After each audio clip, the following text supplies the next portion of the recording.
ক্যালেন্ডারের পাতাগুলো বড্ড নিষ্ঠুর। ফুরিয়ে এলো উত্তুরে হাওয়ার রেশ।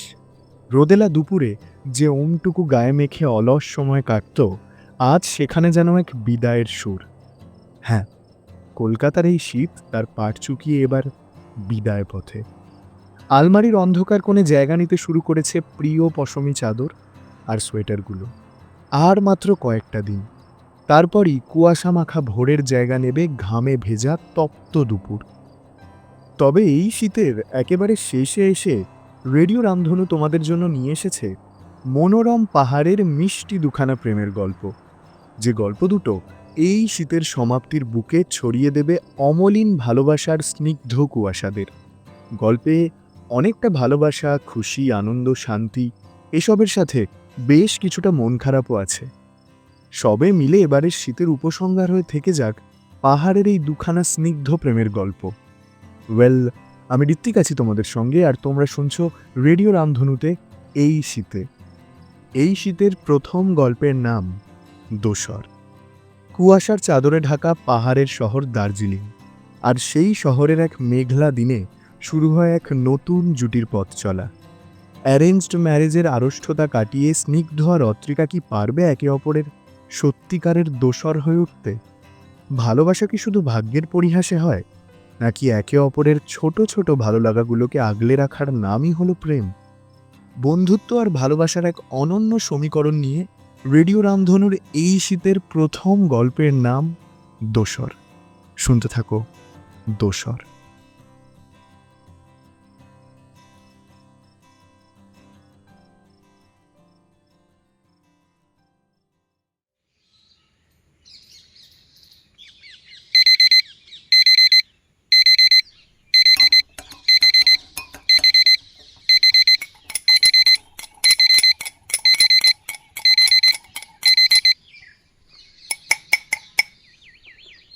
অত্রিকা, অত্রিকা, উঠে পড়ুন না, আপনার জন্য কফি এনেছি। আপনি খান তো কফি? অত্রিকা দু হাত দিয়ে দুটো চোখ কচলে নিয়ে তাকালো স্নিগ্ধর দিকে। ঘুম জড়ানো চোখে স্নিগ্ধর মুখটা ঝাপসা দেখতে পেল সে। ওর দুটো হাতে দুটো কফি মাগ। খানিকটা ইতস্তত হয়েই অত্রিকা বলে উঠল, এ কি, আপনি আবার কেন কফি বানাতে গেলেন? আমায় তো ডাকতে পারতেন। অনেক বেজে গেছে কি? এই এ বাবা, সরি। স্নিগ্ধ শান্ত গলায় বলল, এই চাদরটা গায়ে ঢেকে নিন, নয়তো ঠান্ডা লেগে যাবে। ভীষণ ঠান্ডা আজ। আর এত ভাববেন না, বেশি সময় হয়নি, ওই 9:10-15 হবে। আর রোজ সকালে কফি বানানো আমার অভ্যেস। সকালে এক কাপ কফি না হলে আমার আবার... যাই হোক, আপনি সকালে খান তো কফি? সত্যি বলতে এই কফি জিনিসটা একেবারেই পছন্দ নয় অত্রিকার। তবু জানি না কেন স্নিগ্ধের এই প্রশ্নের উত্তরে অত্রিকা মাথা নেড়ে জানান দিল সে কফি খায়। স্নিগ্ধর হাত থেকে একটা কফি মাগ নিজের হাতে তুলে নিল অত্রিকা। স্নিগ্ধ কফি মাগে একটা চুমুক দিয়ে বলল,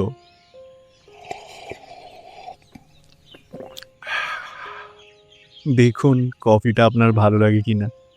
আমি আসলে খুব একটা ভালোভাবে বানাতে পারি না, ওই যেমন তেমন করে একটা বানাই আর কি। অত্রিকা কফিতে চুমুক দিয়ে বলল, মোটেও যেমন তেমন হয়নি, ভালোই হয়েছে, শুধু মিষ্টিটা একটু কম। হ্যাঁ, মানে চিনিটা যতটা পারি এড়িয়ে চলারই চেষ্টা করি আসলে। আজ একটু অল্প মিষ্টিতেই কাজ চালিয়ে নিন, কাল থেকে আপনার কফিতে চিনিটা একটু বেশি করেই দিয়ে দেব না হয়। অত্রিকা ভাবলো বলেই দেবে, সে রোজ সকালে চা খায়, কফি নয়। তবু সে কথা না বলে শান্ত গলায় অত্রিকা বলল, বেশ। আর বলুন, ঘুম হয়েছিল ঠিকঠাক? ঠান্ডায় সমস্যা হয়নি তো?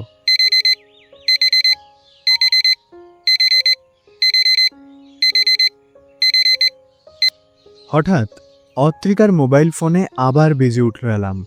অত্রিকা তড়িঘড়ি মোবাইলটা হাতে নিয়ে বন্ধ করলো অ্যালার্মটা। স্নিগ্ধ বলল, সেই সকাল 7টা থেকে বেজে চলেছে অ্যালার্মটা। আচ্ছা, আপনি কি ঘুম থেকে অত সকাল সকাল ওঠেন? না না, আসলে মানে অত সকালে উঠি না, কিন্তু আজ সকালে একটু তাড়াতাড়ি উঠবো বলে অ্যালার্মটা দিয়েছিলাম আর কি। এ বাবা, কেন? তাড়াতাড়ি উঠবার কি আছে? কোনো কি কাজ ছিল আপনার? না না, এমনি মানে আসলে মা বলেছিল সকাল সকাল উঠতে। মা বলেছিল? আমার মা? না না, আন্টি না, আমার মা বলেছিল তাড়াতাড়ি উঠে সকালের ঘরের কাজগুলো সব ঠিকভাবে করতে। উঠতে পারলাম না, দেখলেন? ও আচ্ছা। এই না না, অমন কোনো ব্যাপারই নেই। এসবের জন্য জোর করে এমন সকাল সকাল উঠবার কোনো দরকার নেই। আমি নিজেই উঠি না সকালে। 10টার আগে আমার চোখই খোলে না। আজ আপনার এই অ্যালার্মের জন্যই সকাল সকাল উঠতে পারলাম একটু। অত্রিকা স্নিগ্ধর সকাল 10টার আগে ঘুম না ভাঙার কথাটা শুনে মনে মনে ভাবল তার তো ঘুম ভাঙে সেই বেলা 12টার পর। হঠাৎ করে রোজ সকালে মায়ের বকুনিটাও যেন তার কানে ভেসে এলো একবার। এই মেয়েটা, বেলা 12টা বেজে গেল, এখনো তোর ঘুম ভাঙলো না? ওঠ মা, এবার উঠে পড়। শ্বশুর বাড়ি গিয়ে বেলা 12টা পর্যন্ত ঘুমালে শ্বশুর বাড়ির লোক তো আচ্ছা করে পিটুনি দেবে। কিছু ভাবছেন কি? এই না না, এই সরি, আমার এই অ্যালার্মটার জন্য আপনার ঘুমের 12টা বাজলো। খুব সরি। এই না নাধাত, কিচ্ছু হয়নি অমন। এত ভাববেন না তো আপনি। আর অমন জোর জবরদস্তি অত সকালে উঠবার কোনো দরকার নেই। আপনার যখন ইচ্ছে হবে তখন উঠবেন, ঠিক আছে? না, তা কি করে হয়? আপনার অফিস যাওয়ার থাকে, বাড়িরও রোজকার কাজ। সকালে না উঠলে সেসব করব কেমন করে? ওসব নিয়ে ভাববেন না, ওসব আমি সামলে নেব। আচ্ছা, এই বাড়ির সমস্ত কাজ, রোজকার রান্না বান্না সবই কি আপনি একা হাতে করেন? ওই আর কি, কাজ বলতে তো ওই সকালের ব্রেকফাস্ট আর রাতের ডিনারটুকু বানাতে হয়। বাদবাকি বাসনপত্র ধোয়া মাজা, ঘরদোর পরিষ্কার, ওগুলো রিনা জেঠি সামলে নেয়। তাছাড়া বাবা মাকে ছেড়ে সেই কবে থেকে একা একাই তো থাকি। এখন এসব অভ্যেস হয়ে গেছে। ব্রেকফাস্ট ডিনারটা তো বুঝলাম, কিন্তু লাঞ্চ? ওটা অফিসেই, ক্যান্টিনে। ও আচ্ছা, এবার থেকে আমি না হয় লাঞ্চটা করে পাঠিয়ে দেবো আপনার সঙ্গে। রান্নাটা যদিও এখনো শিখে উঠতে পারিনি ভালোভাবে, তবে আমি করব। আরে প্লিজ এত ভাববেন না। ইনফ্যাক্ট আমি ভাবছিলাম, রিনা জেঠি তো বাড়ির সব কাজগুলো করেই, সেরকমই রান্নার জন্য ভালো একজনকে যদি খুঁজে পাওয়া যায় তাহলে আর কোনো চাপ হবে না। এখন তো আর শুধু আমার একার ব্যাপার না, আপনিও রয়েছেন। দেখে নিচ্ছি ব্যাপারটা, আপনি নিশ্চিন্তে থাকুন। এই না, বাড়ির রান্না আমি ঠিক সামলে নেব। আর অত ভাবতে হবে না, অত ভাবতে হবে নাকি? এখন যখন আপনি আর একা নন, সঙ্গে আমিও রয়েছি, তখন আপনাকে নিয়ে আমি কি ভাবতে পারি না খানিকটা? অত্রিকার কথা শুনে স্নিগ্ধর ঠোঁটের কোণে স্নিগ্ধ একটা হাসি অল্প কয়েকটা মুহূর্তের জন্য চিকচিক করে মিলিয়ে গেল অজান্তেই। শান্ত গলায় স্নিগ্ধ আবার বলল, বেশ, তাই হবে। দুজন মিলেই সামলে নেব সবটা। দিন, কফি মাগটা দিন আমায়। ফ্রেশ হয়ে নিন আপনি, আমি ব্রেকফাস্টটা রেডি করি গিয়ে। এই আপনি বয়েলড এগ খাবেন না অমলেট? আপনি দিন তো আমায় আপনার কফি মাগটা, আমি এগুলো ধুয়ে ফ্রেশ হয়ে নিয়ে ব্রেকফাস্টটা বানাচ্ছি। এই না না, আপনি খামোখা বিচলিত হচ্ছেন কেন? আমি করে নেব সবটা। আপনি আমিটা ভুলে গিয়ে আমরা একসাথে করলে হয় না? হ্যাঁ, অবশ্যই হয়, কিন্তু তাহলে কোনো কিন্তু নয়, চলুন একসাথেই ব্রেকফাস্টটা তৈরি করি। বেশ, চলুন। আপনি কফি মাগটা দিন, আমি রেখে দিই সিঙ্কে, আর ডিমগুলো সেদ্ধ করতে বসিয়ে দিই। ততক্ষণে আপনি ফ্রেশ হয়ে চলে আসুন, তারপর একসাথে সবটা ম্যানেজ হয়ে যাবে। পারফেক্ট, আসছি কিছুক্ষণেই।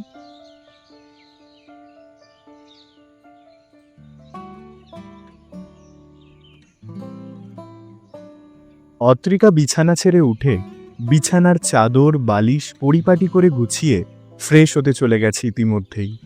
ওদিকে কিচেনের সিঙ্কে কফি মাগ দুটো রেখে ওভেনের ডিম সেদ্ধ করতে বসিয়ে দিয়েছে স্নিগ্ধ। ডিম সেদ্ধ করতে বসিয়ে এসে বেডরুমের জানালার পর্দাটা সরিয়ে জানালাটা খুলে দিল স্নিগ্ধ। খোলা জানালা দিয়ে বেডরুমে ঢুকে আসছে ঠান্ডা একটা হাওয়া। জানলা দিয়ে মুখ বাড়িয়ে বাইরেটা একবার দেখে নিল স্নিগ্ধ। কুয়াশার পুরু চাদরে ঢেকে রয়েছে চারপাশ। খোলা জানালার সামনে দাঁড়িয়ে জামার পকেটে থাকা সিগারেটের বক্স থেকে একখানা সিগারেট বের করে সেটাকে ধরালো স্নিগ্ধ।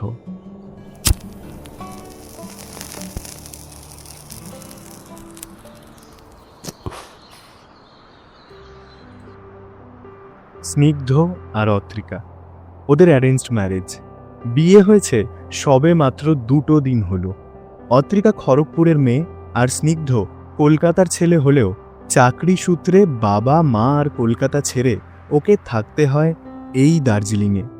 এই কারণেই খানিকটা তাড়াহুড়ো করেই ওদের বিয়েটা হয়েছে। আসলে স্নিগ্ধর কাজের চাপ আর ছুটির অভাবে বিয়ে বৌভাত দুটোই খানিকটা একই দিনে একই সাথে সেরে ফেলতে হয়েছে ওদের। তারপর গতকাল বিকেলে এই দার্জিলিংয়ে ফিরে ওদের হ্যাপি ম্যারিড লাইফ শুরু। কাল অতটা রাস্তা জার্নি করে আসার ক্লান্তিতে সেরকম বিশেষ আর কথা হয়ে ওঠেনি ওদের। রাতে একটু তাড়াতাড়ি ঘুমিয়ে পড়েছিল দুজন। বাদবাকি আজ সকাল থেকে সবটুকুই আপনারা জানেন। ফ্রেশ হয়ে বেডরুমে এসে অত্রিকা স্নিগ্ধকে খোলা জানলার বাইরে এক মনে তাকিয়ে থেকে সিগারেট খেতে দেখে কিছু না বলেই নিঃশব্দে চলে গেল কিচেনে। হঠাৎ কিচেনে টুংটাং কিছু একটা শব্দ পেয়ে স্নিগ্ধ তার আঙুলের ফাঁকে ধরে রাখা আধ খাওয়া জ্বলন্ত সিগারেটটা জানলা দিয়ে বাইরে ফেলে দিয়ে কিচেনে এসে উপস্থিত। কিছু খুঁজছেন?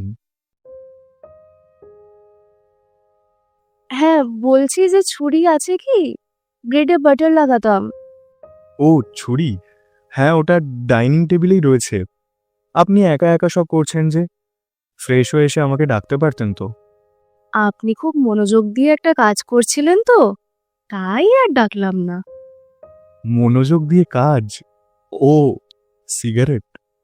হ্যাঁ, মানে আপনাকে বলা হয়নি, আমি মানে ওই একটু আধটু সিগারেটটা আর কি। জানি জানি, আপনি আমাদের বাড়িতে যেদিন আমার প্রথমবার দেখতে গিয়েছিলেন সেদিনই গন্ধ পেয়েছিলাম। ও শুধু সিগারেট খান, মদ খান না?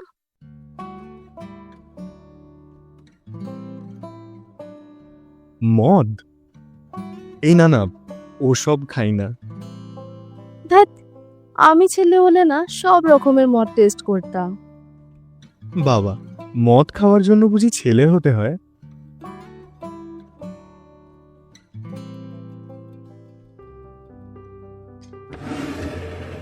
ব্রেকফাস্ট টেবিলে বসে এক মনে সেদ্ধ ডিমগুলোর খোসা ছাড়াচ্ছে স্নিগ্ধ। ওদিকে টোস্ট করা ব্রেডে বাটার লাগাচ্ছে অত্রিকা।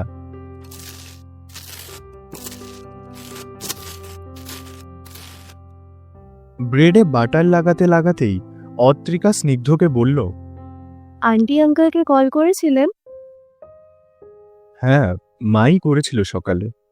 শরীর ভালো আছে ওনাদের? হ্যাঁ, ভালো। মা বলছিল আপনাকে যেন বেশি বিরক্ত না করি। আচ্ছা, আমি কি আপনাকে বিরক্ত করছি বলুন তো? ধ্যাৎ, বিরক্ত কেন করবেন আপনি? এই ডিমের খোসাগুলো এখনো ঠিকভাবে তুলতে পারলাম না। দেখুন কেমন উঠে উঠে গেছে। আমায় দিন, আমি করে দিচ্ছি। মাকে দেখেছি ঠান্ডা জল দিয়ে ধুয়ে সেদ্ধ ডিম থেকে কি সহজেই খোসা ছাড়িয়ে ফেলতে। বেশ, নিন তবে এই কঠিন কাজটা আপনিই করুন। আমি ব্রেডে বাটার লাগিয়ে দিই। ও হ্যাঁ, জুসটা কাল অত রাতে তো পেলাম না। ব্রেড বাটার আর এই ডিম সেদ্ধতে সমস্যা হবে না তো আপনার? কলাও নেই, বাট আপেল রয়েছে, এনে দিই? না না, সকালে এত কিছু খেতেই পারি না আমি, এতেই ঢের হবে। আজ একটু কষ্ট করে ম্যানেজ করে নিন প্লিজ। বিকেলে কলা জুস এসব নিয়ে আসবো আমি। কাল থেকে আর অসুবিধা হবে না। কষ্ট করে ম্যানেজ? কষ্ট করেই এত কিছু এখন খেতে হবে আমায়? এই কাকিমার সাথে কথা বলেছিলেন? না, মায়ের সাথে কাল রাতে কথা হয়েছিল তো। হ্যাঁ, সে তো জানি, আমি তো পাশেই ছিলাম। আজ কথা বলেননি এখনো? ব্রেকফাস্টটা শেষ করে একবার কল করে নেবেন, কথা বলে নেবেন। সে আমি পরে করে নেব না হয়। ব্রেকফাস্টটা সেরে লাঞ্চের ব্যাপারটা আগে সামলে নি। আপনাকেও অফিস বেরোতে হবে। না না, এত কিছু করবার কোনো দরকার নেই। তাছাড়া আজ আমার অফিস নেই, ছুটি নিয়েছি। আপনি ব্রেকফাস্ট সেরে কথা বলে নেবেন কাকিমার সাথে, ঠিক আছে? সে ঠিক আছে, কিন্তু আজও ছুটি নিলেন যে? ইচ্ছে করলো না যেতে অফিস। ঘরে টুকটাক কিছু কাজ আছে, শপিং করারও আছে কিছু। তাছাড়া আপনার সাথেও এখনো ঠিক মতো তেমন একটা কথা বলা হয়ে ওঠেনি, তাই আর কি। বেশ। উফ, কি ঠান্ডা এখানে। হ্যাঁ, আজ ঠান্ডাটা একটু বেশি। বাইরের ফগটাও দেখলাম চারিদিক ঢেকে ফেলেছে। কয়েকদিন আপনার একটু সমস্যা হবে। প্রথম প্রথম আমারও হতো খুব। তারপরে দার্জিলিংয়ের ওয়েদার, এখানকার মানুষের জীবন ধারণ সব কিছুর সাথেই মিশে গেলাম আস্তে আস্তে। আসলে পাহাড় এমনিতেই আমার বড্ড কাছের। আপনারও আস্তে আস্তে অভ্যেস হয়ে যাবে দেখবেন। ও আচ্ছা, আপনি পাহাড় ভালোবাসেন? খুব খুব খুব ভালোবাসি আমি পাহাড়। ইনফ্যাক্ট বিয়ের পর আমরা দার্জিলিংয়ে থাকবো এটাই ভেবে আরো রাজি হয়েছিলাম আমি বিয়েতে। এ বাবা, শুধু দার্জিলিংকে ভালো লাগা থেকেই বিয়ে করলেন? আমায় ভালো লাগেনি বলছেন একটুও? সেটা আমি কই বললাম। এই তো কনফার্মেশন মেল এসে গেছে। গ্রেট। একটা ভালো খবর আছে আপনার জন্য। ভালো খবর? কি শুনি? অফিসে আরও কয়েকটা দিন ছুটির জন্য অ্যাপ্লাই করেছিলাম, অ্যান্ড ইউ নো হোয়াট, ছুটি মঞ্জুর। 1 সপ্তাহ, আরও 1 সপ্তাহ ছুটি। যাক, এই কদিনে দার্জিলিংটা ভালোভাবে ঘুরিয়ে দেখাবো আপনাকে। সত্যি? একদম সত্যি ম্যাডাম। খালি বৃষ্টিটা এসে সব ঘেঁটে না দিলেই হল। কেন? আসুক না বৃষ্টি। পাহাড়ের বৃষ্টিটাও কি কম সুন্দর বলুন তো? কম সুন্দর একেবারেই নয়, তবে তবে আর কি, বৃষ্টি এলে বৃষ্টির সাথে নিয়ে ঘুরবো। যথা আজ্ঞা ম্যাডাম, যথা আজ্ঞা। যাই হোক, ব্রেকফাস্ট ডান। এবার দেখি লাঞ্চের ব্যাপারটা কি করা যায়। লাঞ্চটা আমি বানাই, যদি আপনার কোনো সমস্যা না থাকে। আরে, আমার আবার কি সমস্যা? নতুন বউয়ের হাতের রান্না জমে যাবে। কিচেনে সমস্ত কিছু রয়েছে, আপনার যেটা ইচ্ছা বানান। আর হ্যাঁ, তার আগে একবার কাকিমাকে ফোন করে নেবেন অবশ্যই। আমি যাই, আমার কিছু মেল করবার রয়েছে, সেটা সেরে নিই ঝটপট। All the best. হ্যাঁ, আমি মাকে আর আন্টিকে কল করে নিয়েই করব সব। আপনি কাজ করে নিন।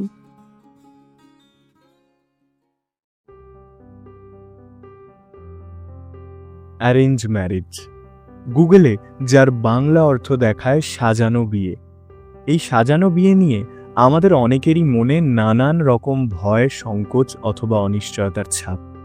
আমাদের এই সমাজ অ্যারেঞ্জ ম্যারেজের গায়ে অ্যাডজাস্টমেন্ট নামক একটা কঠিন শব্দ লাগিয়ে এসেছে বরাবর। অ্যাডজাস্টমেন্ট, মানিয়ে নেওয়া। আচ্ছা ধরুন, একসাথে থাকতে থাকতে যখন দুটো মানুষ একে অন্যের কতগুলো ইচ্ছে, আবদার কিংবা খেয়ালদের অ্যাডজাস্টমেন্টের মতো কঠিন বিদঘুটে একটা শব্দর তোয়াক্কা না করেই কেবল ভালোবেসে মেনে নিতে চায়, ভালোবেসে কাছে টেনে নিতে চায়, তখন কি অ্যারেঞ্জড ম্যারেজে এতটা ভয়, সংকোচ কিংবা অনিশ্চয়তার ছাপ লেগে থাকে? আমার বিশ্বাস থাকে না। আসলে ম্যারেজ কিংবা বিয়ে যেমনই হোক, যে নামেরই হোক না কেন, সেখানে সবচাইতে গুরুত্বপূর্ণ বিষয়টাই হলো একে অন্যকে বোঝা, একে অন্যের এলোমেলো কয়েকটা ভালো লাগাকে ভালোবেসে প্রশ্রয় দেওয়া। স্নিগ্ধ আর অত্রিকা কি পারবে একে অন্যের এসব এলোমেলো ভালো লাগাগুলোকে নির্দ্বিধায় ভালোবেসে প্রশ্রয় দিতে, কাছে টেনে নিতে?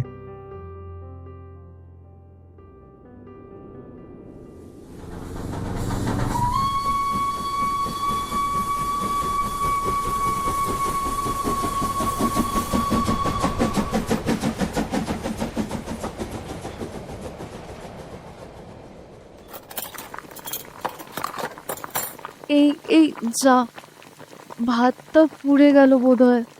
এই রে। স্নিগ্ধবাবু, স্নিগ্ধবাবু একটু শুনবেন? একবার কিচেনে প্লিজ একটু আসবেন।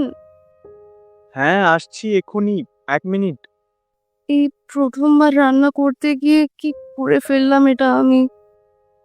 হ্যাঁ বলুন, কেমন একটা পোড়া পোড়া গন্ধ আসছে না? হ্যাঁ মানে সেই জন্যই আপনাকে ডাকলাম। আমি ভাত বসিয়ে আলুগুলো বয়েল করে কাটছিলাম, ভাতটা বোধহয় পুড়ে গেছে। আরে, আপনি এত চাপ খাচ্ছেন কেন? কিচ্ছু হয়নি, কিচ্ছু হয়নি। না আমি আসলে আজ প্রথমবারই ভাত রান্না করছিলাম তো, ব্যাপারটা বুঝতে পারিনি ঠিক মতো। কোনো ব্যাপার না, ভুল থেকেই তো আমরা শিখি সবাই। অ্যাকচুয়ালি আই এম সরি, আমি কাজে ব্যস্ত হয়ে গিয়েছিলাম এত। আপনি একা হাতে সামলাচ্ছিলেন সবটা, আমার উচিত ছিল আপনার হাতে হাতে একটু হেল্প করে দেওয়া। দুধ, আমি কিচ্ছু পারি না।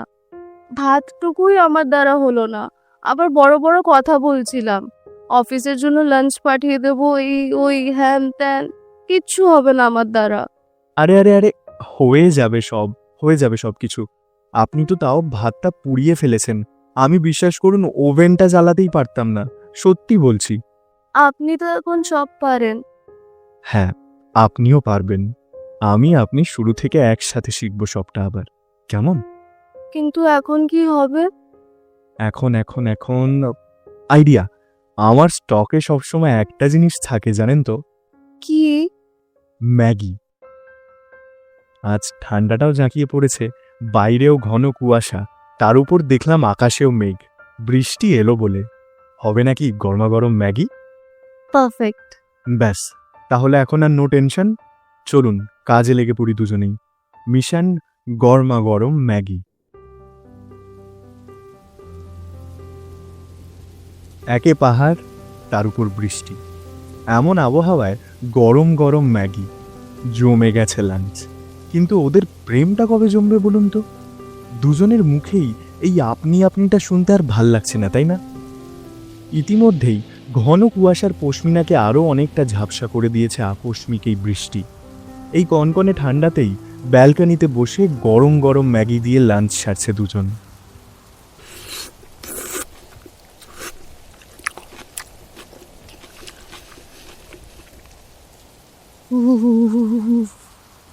বাপরে, ঠান্ডাটা আরো বাড়লো। হ্যাঁ, ঠান্ডাটা বাড়লো, তবে যাই বলুন এই ওয়েদারে এমন ম্যাগি, এর চেয়ে ভালো কিছু হতেই পারে না আর। একেবারেই তাই। আহা, এই আপনাকে একটা কথা বলতে ইচ্ছে করছিল খুব কাল, বলা হয়ে ওঠেনি, মানে বলার সাহস হয়ে ওঠেনি আর কি। সাহস হয়ে ওঠেনি? কি বলুন এখন, কি কথা? কাল আপনি যে লিপস্টিকটা লাগিয়েছিলেন ঠোঁটে, ওটায় প্রচণ্ড সুন্দর দেখাচ্ছিল আপনাকে। সত্যি বলছি, প্রচণ্ড প্রচণ্ড সুন্দর। ওমা, তাই? Thank you so much. তবে সত্যি বলছেন না বানিয়ে? না, সত্যি, আই মিন ইট। তো এই কথাটা বলার সাহস হয়ে উঠছিল না কেন শুনি? কিসের ভয়? না মানে ভয় নয়, ওই আর কি। এই তোমার এখানে ম্যাগি আপনার ডান দিকে ঠোঁটের নিচে। কোথায় বলুন তো? এখানে গেছে? আর একটু এদিকে। হ্যাঁ হ্যাঁ, ঠিক আছে। আপনি চাইলে তুমিটাই বলতে পারেন। আপনিও চাইলে তুমিটা বলতেই পারেন। হ্যাঁ, বলতে চাইছি তুমিটাই, তবে আরও একটু সময় লাগবে ব্যাপারটায়। হ্যাঁ মানে আমারও ওই একই ব্যাপার। যাই হোক, আজ সন্ধ্যাবেলায় বেরোবেন, ম্যালের দিকটায় যাবেন? অবশ্যই। সন্ধ্যের দার্জিলিংয়ের ম্যালের মার্কেটে ঘুরবার আমার বহুদিনের ইচ্ছে। বেশ, তাহলে আমারও কয়েকটা জিনিস কেনার আছে, সেটাও হবে, সঙ্গে ঘোরাও। আপনাকে ওখানে একটা দোকানের সেরা মোমো খাওয়াবো আজ, এই দার্জিলিংয়ের বেস্ট মোমো। এই আপনি মোমো পছন্দ করেন তো?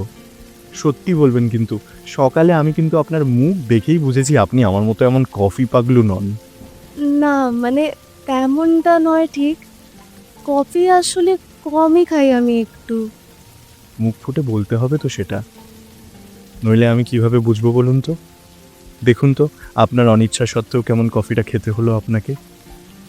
কিন্তু আজকে আপনার হাতে কফিটাই ওয়েদারে বেশ ভালোই লাগছিল আমার। আর আমার মোমো ভালো লাগে কি না জানতে চাইছিলেন? আপনি বিশ্বাস করুন, মোমো দিয়ে আমি রীতিমতো নেশা করতে পারি। খুব খুব ভালোবাসি আমি মোমো। তার উপর পাহাড়ের মোমো হলে তো আর কোনো কথাই নেই।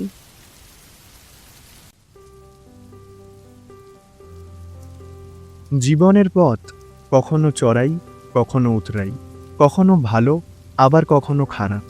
আর এই চড়াই উতরাই ভালো খারাপে যে মানুষটা নিঃস্বার্থভাবে আমাদের সাথে থেকে যায়, সেই মানুষটাই আমাদের দোসর, যে দোসর আমাদের জীবনের সহজ কঠিন সমস্ত রকম লড়াইতে আমাদের সঙ্গে থেকে গায়ে মেখে নেয় সুখ দুঃখ হাসি কান্নার প্রহেলিকাদের। স্নিগ্ধ আর অত্রিকা একে অন্যের জীবনে এমনই একজন দোসর হয়ে থেকে যেতে পারবে কি কে জানে। যাক, সেসব না হয় সময় বলবে। এখন সময় সন্ধে 7টা। স্নিগ্ধ আর অত্রিকা কেভিন্টার্স আর গ্লিনারিজের সামনে দিয়ে পাশাপাশি হাঁটতে হাঁটতে এসে দাঁড়ালো দার্জিলিং ম্যালের চৌরাস্তার ঠিক ফাউন্টেনের সামনে। বৃষ্টির গতি এখন কিছুটা কমলেও কুয়াশার গায়ে ফোঁটা ফোঁটা সোহাগ হয়ে ঝিরিঝিরি শব্দে এখনও ঝরে চলেছে সে। দার্জিলিংয়ের এই ম্যাল সন্ধে হলেই প্রাণোচ্ছল হয়ে ওঠে আরও। অগন্তি মানুষের ভিড়ে কুয়াশার সোয়েটার গায়ে ঠায়ে দাঁড়িয়ে থাকা মৌন পাহাড় যেন কত কথা বলে ফেলে মন খুলে। আজও তাই ঝিরিঝিরি এই বৃষ্টিকে সঙ্গে নিয়েই ম্যাল মেতেছে আজকেও। ফাউন্টেনের সামনে রঙিন একটা ছাতা হাতে দাঁড়িয়ে রয়েছে স্নিগ্ধ। ওই ছাতার তলাতেই স্নিগ্ধর বুকের একেবারে কাছেই মাথা রেখে দাঁড়িয়ে রয়েছে অত্রিকা। কিন্তু স্নিগ্ধকে অমন বিরক্ত দেখাচ্ছে কেন? ব্যাপারটা কি? দেখলেন তো, আজই মোমোর দোকানটা বন্ধ। ভাবলাম আপনাকে খাওয়াবো ওটা। ধ্যাত। আরে তো কি, আমরা তো আর এই দার্জিলিংয়ের 1-2 দিনের অতিথি নই। আমরা তো এখন এখানে। ঠিক খাওয়া হয়ে যাবে কোনো না কোনো দিন। এত মুখ ভার করে রাখতে হবে না এর জন্য। হ্যাঁ, তা ঠিক, হয়ে যাবে কোনো না কোনো একদিন। কি ঠান্ডা! হ্যাঁ, ঠান্ডা তো বেশ ভালোই, তার উপরেই বৃষ্টি। জাস্ট মোমোটা যদি পাওয়া যেত না। সব কি আর পাওয়া যায় বলুন তো একসাথে? না না, তাহার কি করে হয়? ওই কে একজন বলেছিল না, সব পেলে নষ্ট জীবন। এই, আপনি পুরো ছাতাটাই তো আমার মাথায় তুলেছেন। আপনি ভিজে যাচ্ছেন তো। এই না না, ঠিক আছে, আমি ঠিক আছি।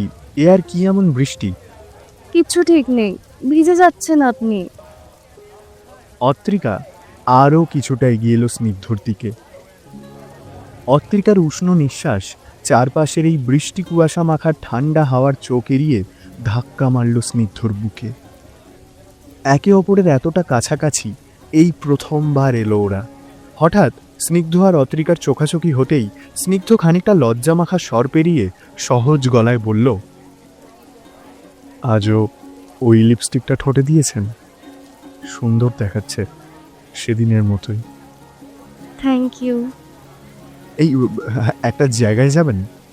হ্যাঁ যাব, কিন্তু কোন জায়গায়? ওই যে পিছনে ফেলে এলাম, গ্লিনারিজ। গ্লিনারিজ? চলুন চলুন, ওখানে যাওয়ার আমার প্রচণ্ড ইচ্ছে। এখানে আসার সময় যখন সামনে দিয়ে এলাম ভাবলাম আপনাকে বলি, কিন্তু কিন্তু বলতে পারলেন না, তাই তো? হ্যাঁ মানে মুখ ফুটে আপনি তাহলে কিছুই বলবেন না আমায়, আমাকেই বুঝে নিতে হবে সব। বেশ, আমি বুঝে নেব সবটা।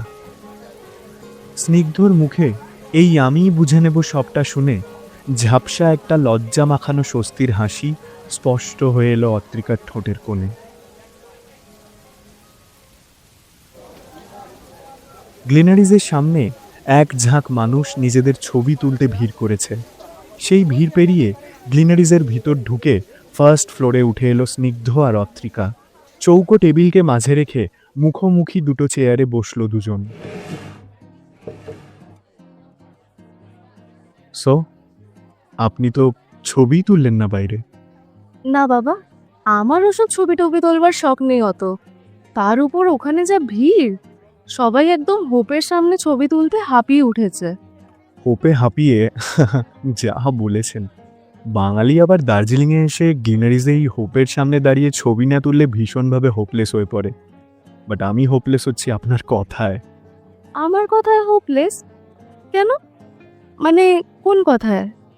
ওই যে বললেন আপনার ছবি তোলবার শখ নেই, এদিকে আমি ভাবছিলাম আপনার সঙ্গে একটা সেলফি তোলবার কথা। আপনার সাথে ছবি তুলতে আমার ভালোই লাগবে। আচ্ছা দেন, তুলি নির্দ্বিধায়। একটু এদিকে। হ্যাঁ, এই সেলফি তোলাটা না এখনো শিখলাম না, বুঝলেন? যা, হেজি হয়ে গেল পুরোটাই। দিন, আমায় দিন। একটু হাসুন, মনে হচ্ছে যেন কেউ খুব করে বকে দিয়েছে। এই রে, সরি নিন, হাসছি, তুলুন এবার ভালো করে। পারফেক্ট, সুন্দর এসেছে ছবিটা। হ্যাঁ, সুন্দর দেখাচ্ছে আপনাকে। আপনাকেও, দুজনকেই সুন্দর দেখাচ্ছে একসাথে। আমাদের প্রথম সেলফি। এ কি, ঠান্ডা লাগিয়েছেন তো দেখছি। না মানে ওই আর কি। ওই আর কি না, ভালোই লেগেছে ঠান্ডাটা। ওয়েট, আপনার এই সমস্যার সমাধান একটা আছে। কি সমাধান? হট টডি। হট টডি? সেটা আবার কি? ককটেল, রাম, মধু, লবঙ্গ, দারচিনি, লেবু আর গরম গরম জল। ককটেল তো নয়, একেবারে কাশির সিরাপ। কয়েকটা চুমুক দিলেই দেখবেন ঠান্ডা গায়েব। ককটেল? রাম? ভয় নেই, ভয় নেই, নেশা হওয়ার মতো নয় ব্যাপারটা। খেয়ে দেখুন না, ভালোই লাগবে। তার উপর আপনার ওই ছেলে হলে এসব খাওয়ার যে ইচ্ছেটা, সেটা মেয়ে হয়েই কিছুটা হলেও পূরণ হবে। আপনি খান বুঝি এসব? সকালে যে বললেন খাই না। কি, মদ? না না, মদ খাই না, মাঝে মধ্যে একটু রামটা আর কি। বুঝতে পারছি সবই। বেশি না, সত্যি, একদম অল্প, একটুই, মাঝে মধ্যে, বছরে ওই ধরুন 2-4 বার। হ্যাঁ হ্যাঁ ঠিক আছে। তাহলে হট টডি। ওকে, কিন্তু এইসব খেয়ে আমি আবার ছড়াবো না তো? আরে না না, এটাও আমার নেশা হওয়ার মতো ব্যাপারই নয়। আর তাছাড়া ছড়ালে আমি তো আছি।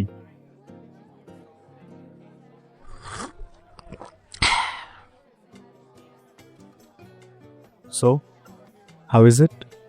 হুম, ভালো। এইটা তো ওরম তেতো নয় যেমন শুনেছি, এটা তো মিষ্টি। All credit goes to the madhu. You should try some ginger cookies with it. দারুণ লাগে, তবে ওটা এখানে পাবেন না। আপনার কথা শুনে তো মনে হচ্ছে এই হট টডি আপনার রোজকার বাডি। হট টডি রোজকার বাড়ি? খুব ছন্দে ছন্দে কথা বলেন তো আপনি। যাই হোক, রোজকার বাড়ি ফাড়ি কিছুই নয়, মাঝে মধ্যে ওই ঠান্ডাটা একটু বেশি পড়লে বাড়িতেই নিজের মতো করে বানিয়ে আর কি। এই আপনার বছরে 2-4 বার? না মানে এটা তো ওই নেশা করবার ব্যাপার নয়, ঠান্ডা ঠান্ডা লাগলেই গরম গরম। যাই হোক, এবার থেকে আমিও এটা ভাগ বসাবো। আমার এটা ভালো লেগেছে। ঠান্ডা লাগাটা কমে যাবে দেখবেন। ইতিমধ্যেই দেখছি কাশিটা বন্ধ হয়ে গেছে।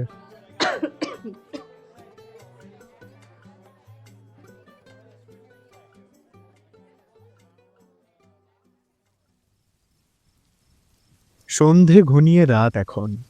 রাতের কুয়াশারা আরও ঘন হয়ে জাপটে ধরছে দার্জিলিংকে। অঝরে ঝরে চলেছে বৃষ্টিটাও। আশেপাশের মানুষের ভিড় এখন কমে এসেছে অনেকটা। হঠাৎ দূরে কোনো একটা ঘড়ি ঢং শব্দ করে গোটা দার্জিলিংকে জানিয়ে দিল এখন সময় রাত 10টা। স্নিগ্ধ আর অত্রিকা ওদের রঙিন ছাতাটার তলায় মাথা ঢেকে পাশাপাশি হাঁটতে হাঁটতে ধরেছে ঘরে ফেরার পথ। আপনার হট টেরি তো জব্বর, ঠান্ডাই লাগছে না আর, গা গরম পুরো। তবে আপনি যে বললেন নেশা হবে না, হালকা হালকা তো হয়েছে নেশা বোধ হয়। মাথা ঝিম ঝিম ঝিম ঝিম। ওটা হট টডি, টেরি নয়। সে যাই হোক, আপনি আমার টেডি, মুখটা কিউট। আমি টেরি? এই আপনি ঠিক আছেন? শরীর খারাপ লাগছে না তো? একদম না টেডি, আমি একদম ঠিক আছি। সর্বনাশ করেছে রে, হট টডিতেও নেশা হয়ে গেছে আপনার। তা হবে না, জীবনে প্রথমবার দুপাত্তর পেটে পড়েছে বলে কথা। আর আপনি আপনি কি? হ্যাঁ, তুমি বলো তুমি, আমি তোমার বউ হই তো। হ্যাঁ মানে হ্যাঁ। কি হ্যাঁ মানে হ্যাঁ? বউ হই না আমি তোমার? 2 দিন আগেই তো বিয়ে হলো, এর মধ্যেই ভুলে গেছে ছেলে। এই না না, ভুলিনি, জানি তো বউ। তাহলে আপনি না, বলো তুমি। হ্যাঁ, এই এই সরে আসো, এদিকে ভিজে যাবেন, ছাতার তলায় থাকুন। থাকুন না, বলো থাকো। হ্যাঁ মানে থাকো। আচ্ছা, তোমার কোনো গার্লফ্রেন্ড ছিল? গার্লফ্রেন্ড? সে অনেক আগেকার কথা। তার মানে ছিল। আসলে ব্যাপারটা একটু জটিল। ও, তার মানে তোমারও আমার মতোই কাটা গেছে, তাই তো? ও আচ্ছা, তোমারও বয়ফ্রেন্ড ছিল? হ্যাঁ, মানে থাকাটাই স্বাভাবিক। বয়ফ্রেন্ড? ঢ্যামনা ছেলে একটা। সে স্কুল থেকে সব কিছুতে আমি সাথে ছিলাম ওর। যখন মালটা বেকার ডিপ্রেশনে, আমি থেকেছি ওর পাশে। কি করিনি ওর জন্য। একদিন দুম করে চাকরি পেলো, তারপর তারপর সেখানেই কোনো একটা কলিগকে পেয়ে যেতেই আমি বাদের খাতায়। বয়ফ্রেন্ড না ছাই, বেইমান একটা, অকৃতজ্ঞ জানোয়ার। অনেক রাগ দেখছি আজও। থাক, ক্ষমা করে দাও। রাগ করে আর কি হবে? যারা গেছে তারা ভালো থাকুক। বয়ে গেছে আমার আর ভালো চাইতে। ওর জীবনে ভালো হবে না। ছাড়ো তো, বাদ দাও। তোমার কেসটা কি? আমার কেস? আমার কেস কিছুই হয়নি। ভালো লাগতো একজনকে। আমি তখন সদ্য মাস্টার্স কমপ্লিট করেছি। একদিন সাহস করে ওকে ভয় ভয় বলতে গেলাম। এক সেকেন্ড, সাহস করে না ভয় ভয়, কোনটা? মানে ওই ভয় ভয়ের মধ্যেই একটু সাহস করে আর কি। তো প্রপোজ করতে গেলাম। তারপর? তারপর আর কি, কদিন ঝোলালো, ঘুরে বেড়ালো। আমি সিরিয়াস ছিলাম, বাট ও না। হঠাৎ একদিন খুব সহজেই জানিয়ে দিল সব শেষ। অকারণেই? না, কারণ তো ছিল। ওই যে বললাম, আমি একা সিরিয়াস ছিলাম, ও নয়। বুঝেছি। তারপর? তারপর আর কি, খারাপ লাগলো। ইনফ্যাক্ট খারাপ লাগাটাই তো স্বাভাবিক। রাগও হয়েছিল খুব। কতগুলো সময়, কতটা আবেগ, অনুভূতি, সব কিছু নষ্ট হলো অকারণে। তারপর খানিকটা আগেই এখানের এই হ্যাপি ভ্যালি টি গার্ডেন্সে অ্যাকাউন্টস ম্যানেজারের চাকরিটা নিয়ে পাকাপাকি দার্জিলিংয়ে চলে এলাম। ভয় নেই, ও আমার মনের কোথাও কোনোখানে জীবিত নেই আর। আমি শুধু চাই ও ভালো থাকুক। অনেক আগেকার ব্যাপার এসব, বাদ দাও। এখানে আসার পর কখনো যোগাযোগ হয়নি আর? না, কখনো না। এখন যদি সুযোগ হয় কথা বলার, যোগাযোগ করার, করবে? না, ওই যে বললাম, কোথাও কোনোখানে ওসব কিচ্ছু জীবিত নেই আর। ভালো খারাপ কিচ্ছু মনে পড়ে না আর, কিচ্ছু মনে নেই আর। তাহলে অত ভালো চাওয়ার কি দরকার? যে যেমন কর্ম করেছে সে তেমন ফল পাক। ছাড়ো, ছাড়ো এসব কথা। কাল তোমাকে একটা জায়গায় নিয়ে যাব। কোথায়? এই দার্জিলিংয়ে আমার সবচেয়ে কাছের জায়গা, ঘুম মনেস্ট্রি। কেন জানি না জায়গাটা ভীষণ টানে আমায় বারবার। হয়তো ওর জায়গাটায় সীমাহীন শান্তি আছে, তাই মাঝে মধ্যেই আমি চলে যাই ওখানে। যখন ভীষণ একলা লাগে, কোনো কাজে মন লাগে না, মন খারাপ আর হাজার চিন্তা, তখন এই ঘুম মনিস্ট্রি কেমন একটা যেন শান্ত করে দেয়। জানো, আমি আজ পর্যন্ত ওখানে গিয়ে প্রার্থনা করিনি। শুধু বাইরে থেকে কেমন একটা অদ্ভুত সোনালি আভায় মৃদুভাবে জল করতে দেখেছি ভিতরের ওই বুদ্ধ মূর্তিটাকে। বাবা মাকে ছাড়াই দার্জিলিংয়ে যখনই যতবার নিজেকে একা লেগেছে খুব, ততবারই ছুটে গেছি ওখানে। ঘন্টার পর ঘন্টা একভাবে বসে থেকেছি। ওখানকার ওই ছোট ছোট ঘন্টা কিংবা রং বেরঙের সব পতাকাগুলো ঠান্ডা হাওয়ায় দোল খেতে খেতে ক্ষীণ শব্দ করে খুব নীরবভাবে জানিয়ে দিয়েছে আমায় বারবার যে আমি একা নই, আমি একা নই। ওরা আছে, আমার সাথে আছে। নিয়ে যাব তোমাকে কাল। নিয়ে তো যেতেই হবে। তোমার সব পছন্দে এবার আমি ভাগ বসাবো। ভাগ বসাতে হবে না, ভাগ দিলাম আমার সব কিছুতে। হঠাৎ স্নিগ্ধকে থামিয়ে রঙিন ছাতার তলায় স্নিগ্ধর পাশ থেকে স্নিগ্ধর সামনে এসে মুখোমুখি দাঁড়ালো অত্রিকা। অত্রিকার মাথাটা ঠিক স্নিগ্ধর বুকের উপর। সে দুটো হাতে শক্ত করে জড়িয়ে ধরেছে স্নিগ্ধকে। স্নিগ্ধ তার বাঁ হাত দিয়ে শক্ত করে ধরে আছে ছাতাটা, আর ওর ডান হাতটা সকল বাধা বিপত্তি সংকোচবোধ কাটিয়ে আস্তে আস্তে জড়িয়ে ধরছে অত্রিকাকে। ছাতার উপর লুটিয়ে পড়ছে বৃষ্টি, আর ওই বৃষ্টি মাখানো ঘন কুয়াশা ঘিরে ধরছে ওদের। হঠাৎ ছাতার তলায় কাছাকাছি এলো দুটো ঠোঁট। একটা ঠোঁট মিলিয়ে গেল অন্য ঠোঁটে। যেমন দূরত্ব মিলিয়ে যায় কাছে এলে, পাহাড় মিলিয়ে যায় কুয়াশায়। এই পাহাড় আর কুয়াশা যেমন একে অপরের দোসর, আজ থেকে ওরাও তেমন একে অপরের দোসর, স্নিগ্ধ আর অত্রিকা।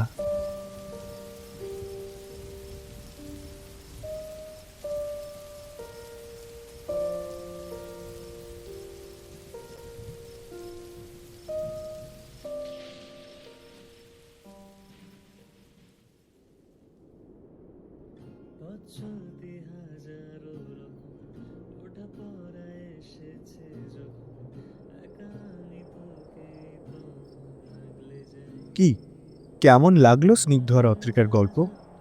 ভালো লেগেছে কি? এই না, হেডফোনটা কানে থাক, কারণ এক্ষুনি শুরু হবে রেডিও রামধনুর এই শীতের দ্বিতীয় গল্প, কিশোরী। আচ্ছা, পাহাড় মানে কি শুধুই একরাশ কুয়াশা, টয় ট্রেন আর পাইন গাছের সারি? নাকি পাহাড় মানে অনেকটা মন কেমন করা প্রেম আর এক অদ্ভুত নিস্তব্ধতা? এমনই এক পাহাড়ি পটভূমিতে গড়ে ওঠা ভালোবাসার গল্প নিয়ে আজ আমরা হাজির হয়েছি। অফিসের কাজের চাপ আর একঘেয়েমি জীবন থেকে মুক্তি পেতে আদিত্য পাড়ি জমিয়েছিল পাহাড়ে। সেখানে তার আলাপ হয় ঝিলমিল নামের এক প্রাণবন্ত মেয়ের সাথে, যার হাতের মোমোয় পাহাড়ের স্বাদ আর হাসিতে যেন জাদুকরি মায়া। কিন্তু এই বন্ধুত্বের আড়ালে কি কোনো দীর্ঘশ্বাস লুকিয়েছিল? আদিত্য কি পেরেছিল পাহাড়ের সেই রহস্যময়ী কিশোরীর মনের হদিশ পেতে? শুরু হচ্ছে এক মিষ্টি প্রেমের গল্প, যার পরতে পরতে লুকিয়ে আছে রোমাঞ্চ আর অনেকটা আকুলতা।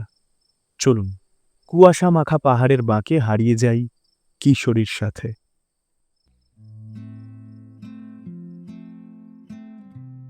আচ্ছা, পাহাড় বলতে সবার প্রথমেই আপনাদের মাথায় কি আসে? কুয়াশা, কিংবা টয় ট্রেন, অথবা শীতের চাদরে শান্ত মন কেমন, তাই তো? আমার কিন্তু পাহাড় শুনলেই মাথায় আসে প্রেম। ওই মানে কিছুটা মিষ্টি, বেশ খানিকটা রোমাঞ্চ আর অনেকখানি মন কেমন মাখানো একটা প্রেম। হ্যাঁ, বলতেই পারেন ইয়ে জাওয়ানি হ্যাঁ দিওয়ানি মার্কা কথা, তবে আমার মাথায় পাহাড় শুনলে প্রেমই আসে সবার আগে। আজকে যে গল্পটা আমি আপনাদেরকে শোনাবো সেটাও এমনই খানিকটা প্রেমেরই গল্প। চলুন তাহলে পাহাড়ের দিকবিদিক শূন্য কুয়াশা গায়ে মেখে প্রেম প্রেম গন্ধে গা ভাসিয়ে আসি একটু।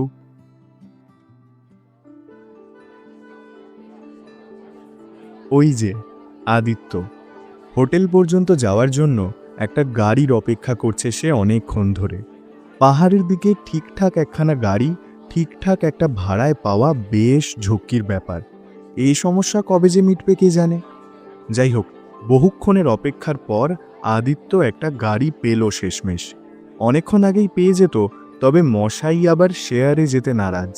সে ঠিক আছে, প্রাইভেসি মানুষের প্রায়োরিটি হতেই পারে, কিন্তু প্রাইভেসির যে খরচ বেশি, তাই বেশি ভাড়া না দিলে কেমন করেই বা প্রাইভেসি বজায় রেখে এই পাহাড়ে একটা ভালো গাড়ি ঠিকঠাক ভাড়ায় ভাগ্যে জুটবে বলুন তো? আদিত্যর আগে থেকেই এসব বুক করে আসা উচিত ছিল, তবে ওর পাহাড়ে আসবার প্ল্যানটাই তো হলো হঠাৎ। হোটেলটাও এই কিছুক্ষণ আগেই অনেক কষ্ট করে জোগাড় করেছে সে। যাই হোক, আপনারা এই ভুলটা ভুলেও করবেন না, কিন্তু পাহাড়ে আসবার আগেই ঠিকঠাক একটা ড্রাইভার যুক্ত গাড়ির আর নিজের পছন্দসই থাকবার একটা বাড়ির বুকিংটা সেরেই আসবেন মনে করে, তাহলে টেনশন আর খরচ দুটোই একটু লিমিটে থাকবে।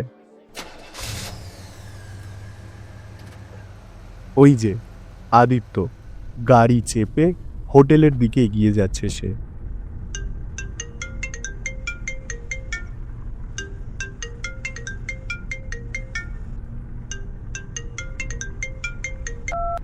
শান্তি শান্তি শান্তির জন্য এলাম পাহাড়ে, এখনো এরা আমার পিছু ছাড়ছে না। ভগবান, এখনো এরা আমার পিছু ছাড়ছে না। कुछ हो गया क्या दादा? Any problem? अरे नहीं नहीं भैया, कुछ नहीं हुआ, आप चलिए आराम से। ठीक है तब। दादा का कलकत्ता से? हैं, कोलकाता कोलकाता। अब आपको कैसे पता चला? बंगाली में बात कर रहे थे दादा। हमको भी बंगाली आता है थोड़ा थोड़ा। बहुत बढ़िया। होटल पहुंचने में समय कितना लगेगा भैया? कम से कम 2-2.5 घंटा तो लगेगा भैया। आज तो फॉग भी बहुत ज़्यादा, संभल के भी चलना पड़ेगा। मान के लीजिए ना 3 घंटा।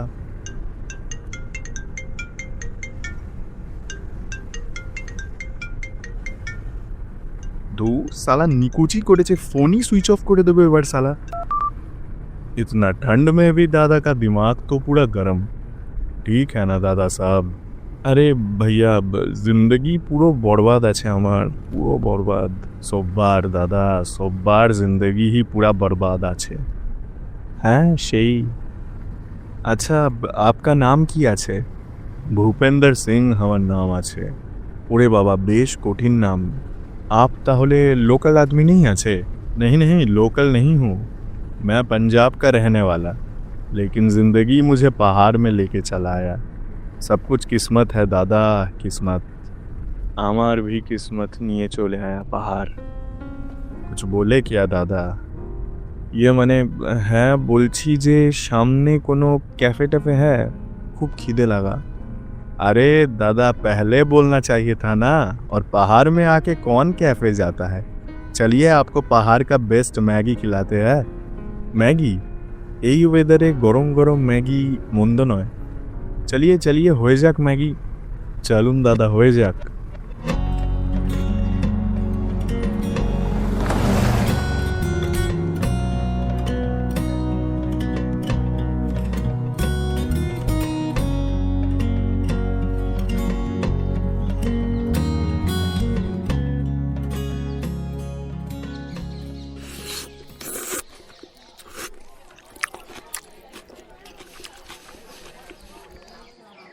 आपका मैगी तो ज़बरदस्त लगा।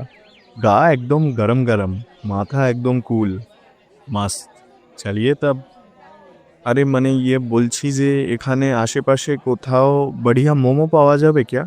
हाँ मिलेगा ना मोमो, सामने ही। चलिए चलिए, खिलाते हैं आपको। জবরদস্ত গরমা গরম পাহাড়ি মোমো। চলো, লেটস গো।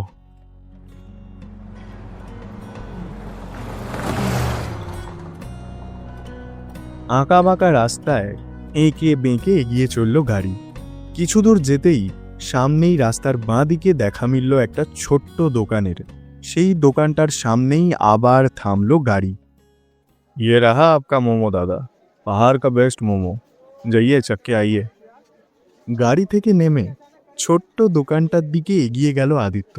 দোকানের গায়ে ইংরেজি অক্ষরে বড় বড় করে লেখা ওজি মোমো পয়েন্ট। তারই নিচে লেখা চিকেন মোমো অনলি 70 পার প্লেট। দোকানের ভিতরটায় খুব একটা বিশেষ আলো নেই, তবে সামনে দাঁড়িয়ে 5-6 জন চুটিয়ে মোমো সাঁটাচ্ছে ভীষণ আনন্দে। দোকানের কাউন্টারে গিয়ে আদিত্য দেখতে পেল একটা বছর 20 মেয়েকে। এলোমেলো চুল মাথায়, মুখটা গোল, ঠোঁটটা এক্কেবারে বিশুদ্ধ গোলাপি। খানিকক্ষণ একভাবে ক্যাবলার মতো মেয়েটার দিকে তাকিয়ে রইল আদিত্য। তারপর, মোমো খাবে কি দাদা? ইয়ে মানে, হ্যাঁ 1 প্লেট গরমা গরম চিকেন মোমো দিজিয়ে। আরে সালা, এ তো পুরো দুটো ভাষার ককটেল। বলছি, তুমি বাংলা পক্ষ না হিন্দি পক্ষ? না মানে বাংলা বাংলা। 1 প্লেট চিকেন মোমো দিন তো। এ তো লাইনে এসেছে দাদা।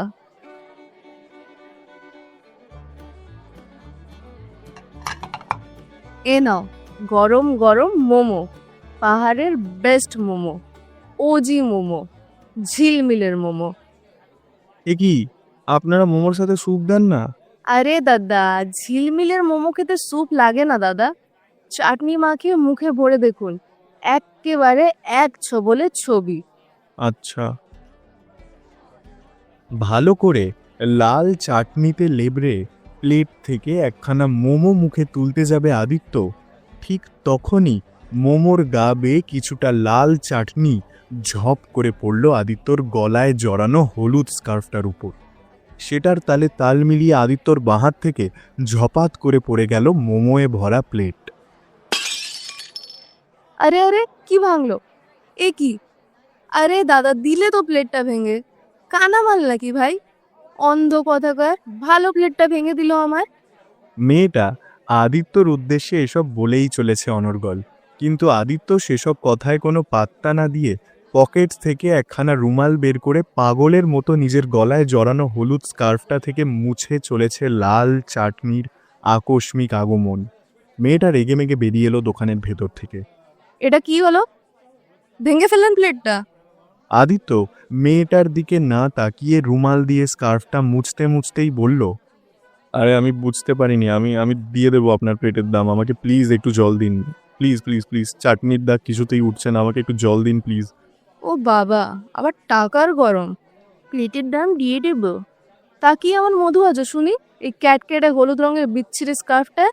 আপনি প্লিজ একটু জল দেবেন, একটু জল দেবেন আমায়। মেয়েটা ভালো করে লক্ষ্য করলো আদিত্যর চোখ দুটো, ছলছল করছে চোখ দুখানা, কান্না এবার এলো বলে। মেয়েটা এবার শান্ত গলায় বলল, দাও, ওটা আমায় দাও, মুছে দিচ্ছি। মেয়েটা ক্যাটক্যাটে হলুদ রঙের স্কার্ফটা হাতে নিয়ে ঢুকে গেল দোকানের ভিতর। আদিত্য মাথা নিচু করে দাঁড়িয়ে রইল একই জায়গায়। নিচে মাটিতে ভেঙে টুকরো টুকরো হয়ে পড়ে আছে প্লেটটা। এদিক ওদিক ল্যাদ খাওয়ার ভঙ্গিতে লুটিয়ে পড়ে আছে বেশ কতগুলো মোমো। আদিত্য মাটিতে লুটিয়ে পড়ে থাকা মোমোগুলোকে মনে মনেই গুনতে শুরু করে দিল। 1, 2, 3টে। এ নিন ধরুন, আপনার 7 রাজার ধন। একদম ঝাক্কাস করে দিয়েছি, আর কোনো দাগ নেই।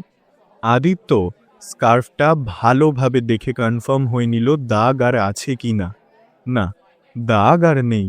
স্কার্ফটা আবার গলায় জড়িয়ে নিল সে। তা কি আছে এই স্কার্ফে? একেবারে কেঁদেই তো ফেলবেন মনে হচ্ছিল। না, কিছু না, thank you, thank you so much.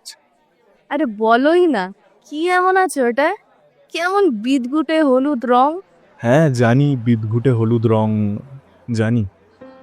ওটা আমার বাবা আমায় দিয়েছিলেন ক্লাস 7 থেকে 8-এ উঠবার সময়। ভালো রেজাল্ট করেছিলাম। বাবা আর নেই, এটাই আছে বাবার দেওয়া। ছাড়ুন, I am sorry, I am very sorry. আপনার প্লেটটা ভাঙলো, মোমোগুলো নষ্ট হলো। এ নিন, এই টাকাটা ধরুন। ওয়ালেট থেকে একটা 500 টাকার নোট বের করে মেয়েটির দিকে এগিয়ে দিল আদিত্য। সম্পর্কে দাগ তো মাঝে মধ্যে লেগে যেতেই পারে, এমন ঘাবড়ে গেলে চলবে? কেঁদে ফেললে চলবে? শক্ত হয়ে দাগটা মুছে ফেলতে হবে চটপট। মোমোর দাম 70, প্লেটের দাম 100, 100 টাকা ফেলে কাটুন। কি কি বললেন? 100, 100, 100 টাকা দিন প্লেটের দাম। না না, তার আগে কি বললেন একটা যেন? ও সব একবারই হয়। যখন বললাম তখন মন দিয়ে শুনেননি কেন? ও সব কি বলেছি না বলেছি মাথায় নেই আর। দিন দিন 100 দিন। আশ্চর্য তো, এই আর 100 আর 70 মিলিয়ে তো 170 হয়। আপনি তখন থেকে 100 100 করছেন কেন? আশ্চর্য তো, একটাও মোমো মুখে তুলেছেন আপনি? তোলেননি তো, তবে মোমোর দাম কেন নেব? প্লেট ভেঙেছেন, ওটারই দাম দিন। আরে কিন্তু মোমোগুলো তো নষ্ট হলো। তুমি তো পুরোই ঝান্ডুবাম টাইপের আসো দেখছি। 100টা টাকা দাও না বস, দিয়ে যাও না বস। তোমার সাথে বকতে বকতে নইলে আমার কারবারের লাল বাতি জ্বলে যাবে। अरे दादा हुआ, आइए जल्दी जल्दी आइए। হ্যাঁ, आता है ভূপেন্দ্র সিং ভাইয়া। বাংলা হিন্দির খিচুড়ি বানাচ্ছে এখনো। আদিত্য মেয়েটার কথাটা শুনতে পেয়েছে স্পষ্ট।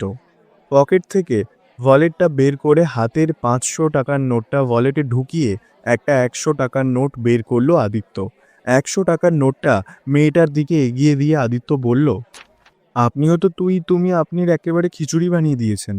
একবার তুই, একবার তুমি, একবার আপনি। এ নিন ধরুন ধরুন ধরুন, আপনার 100 টাকা ধরুন। মেয়েটার হাতে টাকাটা দিয়ে সেখান থেকে বেরিয়ে এলো আদিত্য। মেয়েটা ফ্যাল ফ্যাল করে চেয়ে দেখলো সবটা শুধুই। চলিয়ে চলিয়ে ভূপেন্দ্রজি চলিয়ে, থুড়ি চলুন দাদা চলুন।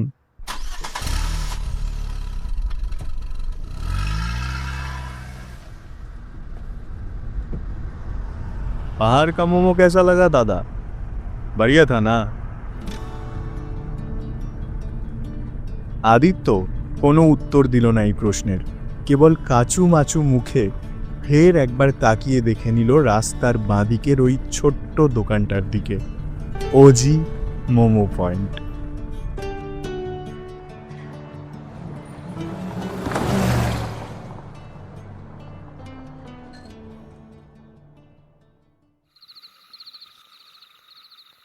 হোটেলে পৌঁছে চটপট চেক ইনটা সেরে নিয়ে নিজের রুমে ঢুকে গেল আদিত্য। রুমে ঢুকে লক করে দিল রুমের দরজা। পিঠের ব্যাগখানা নামিয়ে রাখলো বিছানার উপর। তারপর লম্বা একটা দীর্ঘশ্বাস ছেড়ে সে নিজেও বসলো বিছানায়। হঠাৎ কি যেন একটা মনে পড়তেই তড়ি ঘড়ি পকেট থেকে বের করলো তার মোবাইল ফোনটা। সেটা অনেক আগেই সুইচ অফ করে রেখেছিল সে, কিন্তু বন্ধ ফোনটা দেখে তার হাবভাব এমন যেন সে জানেই না কখন কিভাবে সুইচ অফ হয়েছে তার ফোন। পাওয়ার বাটনটাকে হাতের বুড়ো আঙুল দিয়ে কিছুক্ষণ চেপে ধরতেই খুলে গেল সেটা। ফোনটা খুলতে না খুলতেই অজস্র নোটিফিকেশনের শব্দ। আরে বাপ রে বাপ, কত নোটিফিকেশন! বিরক্ত করে, মানে কেন যে এই মোবাইল ফোনটাকে আমি আবার খুলতে গেলাম, বন্ধ করে দেবো, আবার সুইচ অফ করে দেবো শালা। বলতে বলতে আবার সে সুইচ অফ করে দিল নিজের ফোনটা। এখন ঘড়িতে সময় প্রায় রাত 8টা। 8টাকে রাত বলার কারণ পাহাড়ে যারা থাকে তারা বেশ ভালোভাবেই জানে। একটু ফ্রেশ হয়ে নিয়ে রুমেই খাবার আনিয়ে ডিনারটা ঘরেই সেরে ফেলল আদিত্য। তারপর বিছানায় এলিয়ে দিল গা। পাহাড়ে ঘেরা কুয়াশার চাদরে মোড়া নিঝুম একখানা হোটেল। সেই হোটেলেই একটা ঘরে এখন ঘুমোচ্ছে আদিত্য। আদিত্য উপাধ্যায়, বাবা মায়ের একটা মাত্র ছেলে। বাবা যদিও বছর 6 আগেই ইহলোক ছেড়ে পরলোকে পাড়ি দিয়েছেন। আদিত্যর বয়স 27, পেশায় একজন সফটওয়্যার ইঞ্জিনিয়ার সে। ফ্যামিলির আর অফিসের কাজের প্রচণ্ড পরিমাণ চাপেই ওর এরকম দুম করে পাহাড়ে চলে আসা। আচ্ছা, মন খারাপ হলেই সবাইকে পাহাড় কেন এতটা টানে বলুন তো? জঙ্গল নয়, সমুদ্র নয়, পাহাড়। শান্ত, স্নিগ্ধ, নীরব, নিস্তব্ধ পাহাড়। পাহাড় কি কোনো ম্যাজিশিয়ান যে কিনা আলতো হাতে ছড়ি ঘুরিয়েই কমিয়ে দিতে পারে জীবনের সবকটা দুঃখ? দেখা যাক আগামীকাল থেকে আদিত্যর জীবনে কি কি ম্যাজিক ঘটাতে চলেছে এই পাহাড়।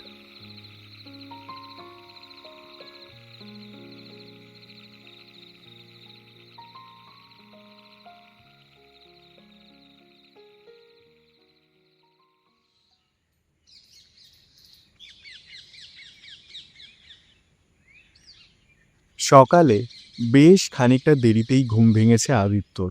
ঘুম থেকে উঠে কোনো রকমে মুখটা ধুয়ে নিয়ে হোটেল থেকে বেরোলো সে। সামনেই ম্যাল রোডের একটা ছোট্ট দোকানে ব্রেকফাস্ট সেরে নিয়ে এক বাক্স সিগারেট হাতে করে অল্প কিছুক্ষণেই আবার হোটেলে ফিরে এলো আদিত্য।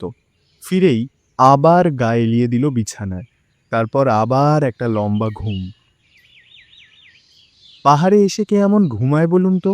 ওদিকে প্রকৃতি নিজের সবটুকু উজাড় করে দিয়েছে পাহাড়কে সাজাতে, আর এদিকে আদিত্য এতটা কাছ থেকে সেসব দেখবার সুযোগ পেয়েও ঘুমিয়েই কাটাচ্ছে দিন।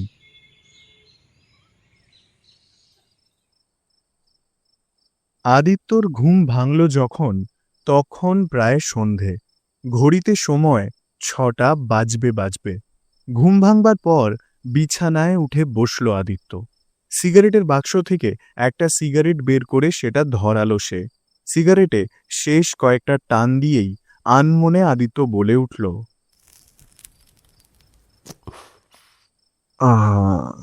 অনেক হয়েছে ঘুম, এবার একটু পাহাড় দর্শন হয়ে যাক। বিছানা ছেড়ে উঠে সোয়েটারখানা গায়ে দিয়ে গলায় সেই হলুদ স্কার্ফটা জড়িয়ে নিল আদিত্য। বেরিয়ে পড়ল রুম থেকে। বাইরে এখন অন্ধকার, চারিদিকটা নিস্তব্ধ। সেই নিস্তব্ধতাকে সঙ্গ দিচ্ছে ঝিঁঝি পোকাদের গান। হোটেল থেকে বেরিয়েই কি একটা যেন শব্দে থমকে দাঁড়ালো আদিত্য।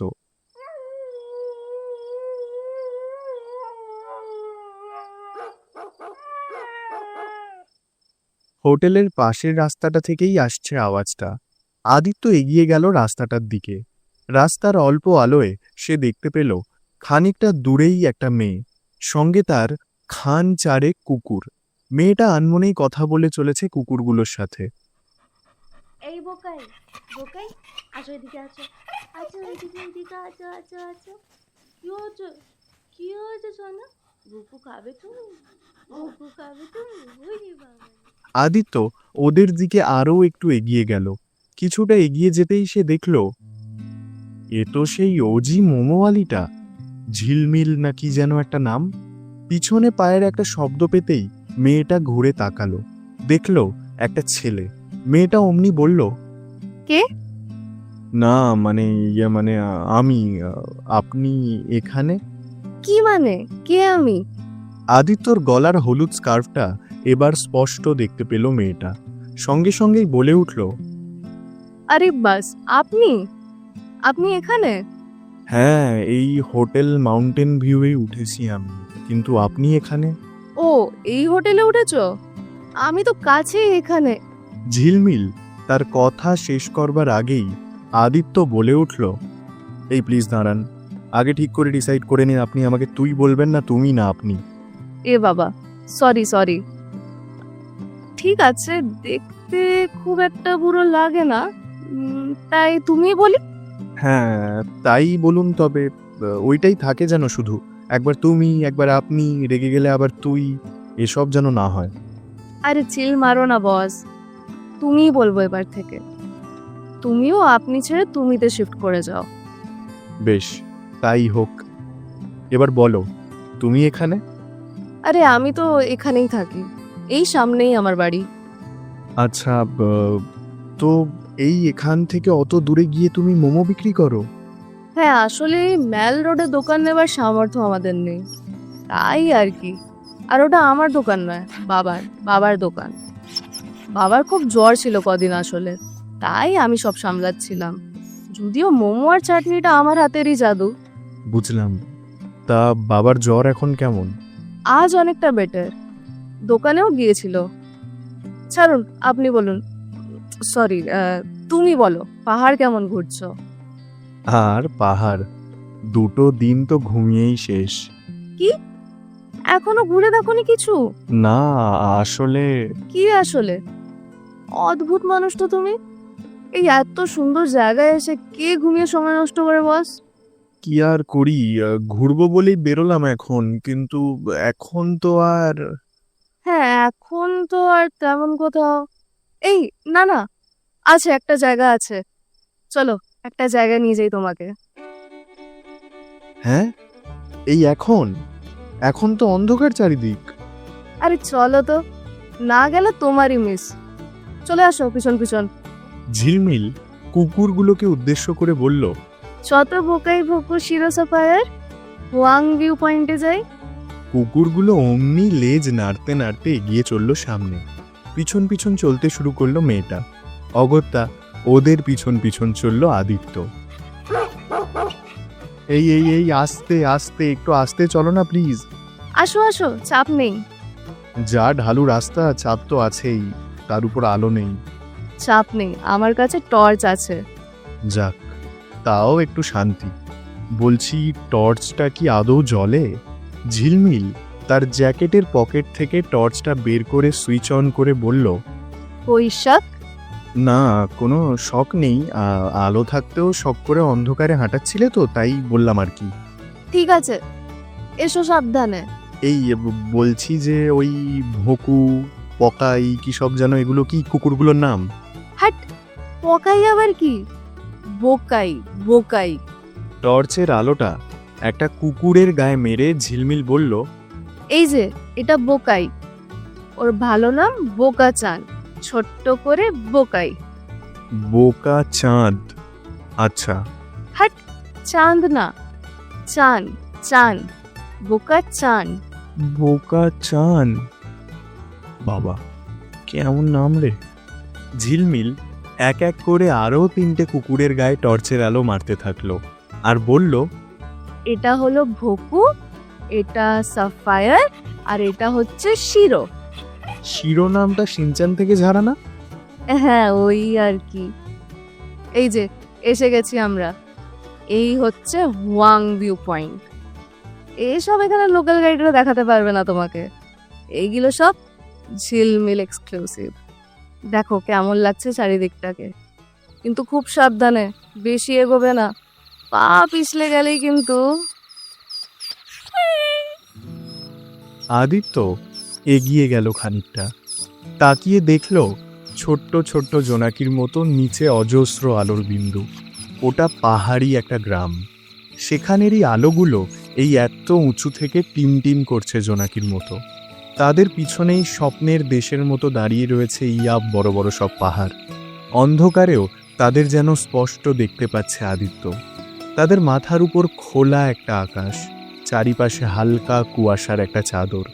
ঝিলমিলও আদিত্যর পাশে দাঁড়িয়ে দেখছে সবটা, সঙ্গে ভকু, সাফায়ার, শিরো আর বোকাচান, ছোট্ট করে বোকাই। হঠাৎ ঝিলমিল বলে উঠল, কি কেমন?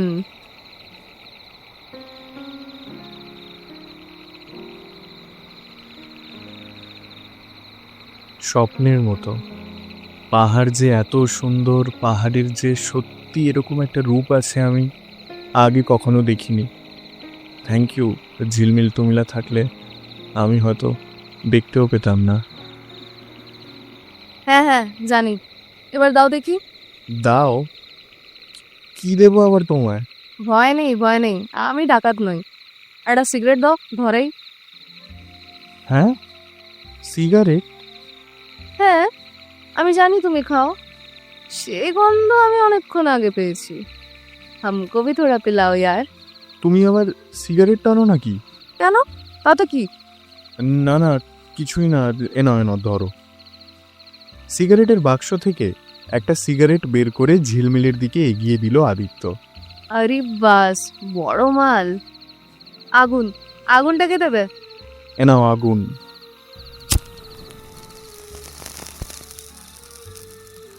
ঝিলমিল সিগারেটখানা ধরিয়ে পরম সুখে টানতে শুরু করে দিল। বাবা, নেশা হারু যে একেবারে।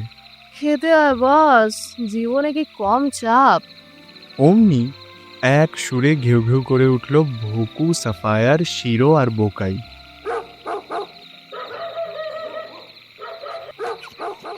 একটুখানি মেয়ে, তার আবার এমন চাপ যে সিগারেট খেতে হচ্ছে। বাহ বাহ। আর না তো কি। এই চলো এবার, এখানে বড্ড ঠান্ডা। আরে ঠান্ডা তো কি, এনো তুমিও লাগাও দুটান, 5 সেকেন্ডে ঠান্ডা গায়ব। ঝিলমিল জ্বলন্ত সিগারেটটা এগিয়ে দিল আদিত্যর দিকে। আদিত্য কি যেন একটা ভাবতে ভাবতে আঙুলের মাঝে নিল সিগারেটখানা। সিগারেটে কয়েকটা টান দিয়ে সে বলল, কাল কি যেন একটা বলছিলে, কি সম্পর্কে দাগ নাকি একটা? সেসব এখন মনে নেই আর, তবে তোমার গলার ওই হলুদ স্কার্ফটার মতো আমারও একটা খুব কাছের জিনিস আছে। আমার মাথার এই টুপিটা, এটা ছাড়া আমি বাইরেই বেরোই না। এটা আমার মা নিজের হাতে বানিয়েছিল আমার জন্য, তখন আমি খুব ছোট। সে তো এখনো তুমি ছোটই। আরে মজাক না, সত্যি। জানো, বাবা মাকে খুব মারতো, খুব, রোজ, প্রত্যেকটা দিন বাবা মাকে মারতো। আমি দেখতাম, শুধু দেখতাম। একদিন মা এই এখান থেকে নিচে ঝাঁপ দিয়ে, তারপর থেকে আমি প্রায়ই আসি এখানে রাতে। মনে হয় মা কাছেই, খুব কাছেই। জানো, বাবা আমাকেও মারে খুব, রোজ। জানি না কি দোষ আমার, ছাই পাশ সব গিলে এসে রোজ মারে আমাকে। এই কতগুলো দিন অসুস্থ হয়ে পড়েছিল, আমি সামলালাম সব, তবুও জানি না কেন আমাকে একটুও পছন্দ করে না বাবা। এই অত সামনে যেও না, অনেক গভীর খাদ। আদিত্য পিছিয়ে এলো খানিকটা। কি বলবে না বলবে বুঝে উঠতে না পেরে সে ঝিলমিলের টুপিটার দিকে তাকিয়ে বলল, এই তোমার টুপিটা কিন্তু খুব সুন্দর। জানি, কিন্তু তোমার স্কার্ফটা ভালো না, কেমন ক্যাটকেটে হলুদ একটা রং। আদিত্য কেবল হাসলো কথাটা শুনে, মুখে কিছুই বলল না। ঝিলমিল আবার বলল, চলো এবার ফিরি, কাল সকালে তোমাকে ওই ম্যাল রোডের কাছে একটা জায়গায় নিয়ে যাব। ওই জায়গাটাও এখানকার গাধা গাইডগুলো চোখে দেখেনি কোনোদিন, ওইটাও ঝিলমিল এক্সক্লুসিভ। অমনি আবার একসাথে ঘেউ ঘেউ করে উঠল ভকু, শিরো, সাফায়ার আর বোকাই।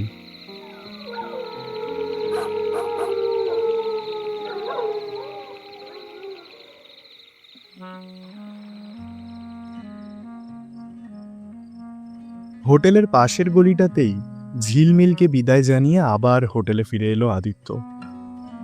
ঝিলমিলকে বেশ ভালো লেগেছে আদিত্যর। কি সুন্দর, স্নিগ্ধ, সহজ, প্রাণখোলা একটা মেয়ে।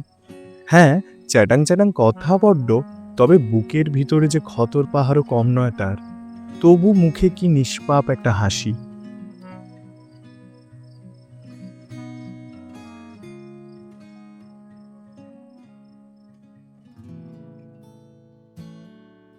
পরের দিন ঝিলমিল তার কথা অনুযায়ী ম্যাল রোডের কাছেই একটা লেকে নিয়ে গেল আদিত্যকে। পরের দিন আবার আরও একটা অন্য জায়গায়। পরের দিন আবার। এভাবেই পাহাড়ের ম্যাজিকে কুয়াশায় মিশে যেতে লাগলো ঝিলমিল আর আদিত্য একসাথে। ওদিকে আদিত্যর মোবাইল ফোনটা চির নিদ্রাতেই আচ্ছন্ন এখনো। ওটা এখনো সুইচ অফ। ওটা এখনো শীত ঘুমেই। ইতিমধ্যেই ঝিলমিলের সেই ওজি চিকেন মোমো খাওয়া হয়ে গেছে আদিত্যর। মোমো খাওয়ার সময় মোমোর প্লেটে লাল চাটনিটা দেখতে পেয়েই নিজের গলার স্কার্ফটা খুলে ঝিলমিলের হাতে ধরিয়ে দিয়েছিল সে। ঝিলমিল হেসেছিল, খুব হেসেছিল।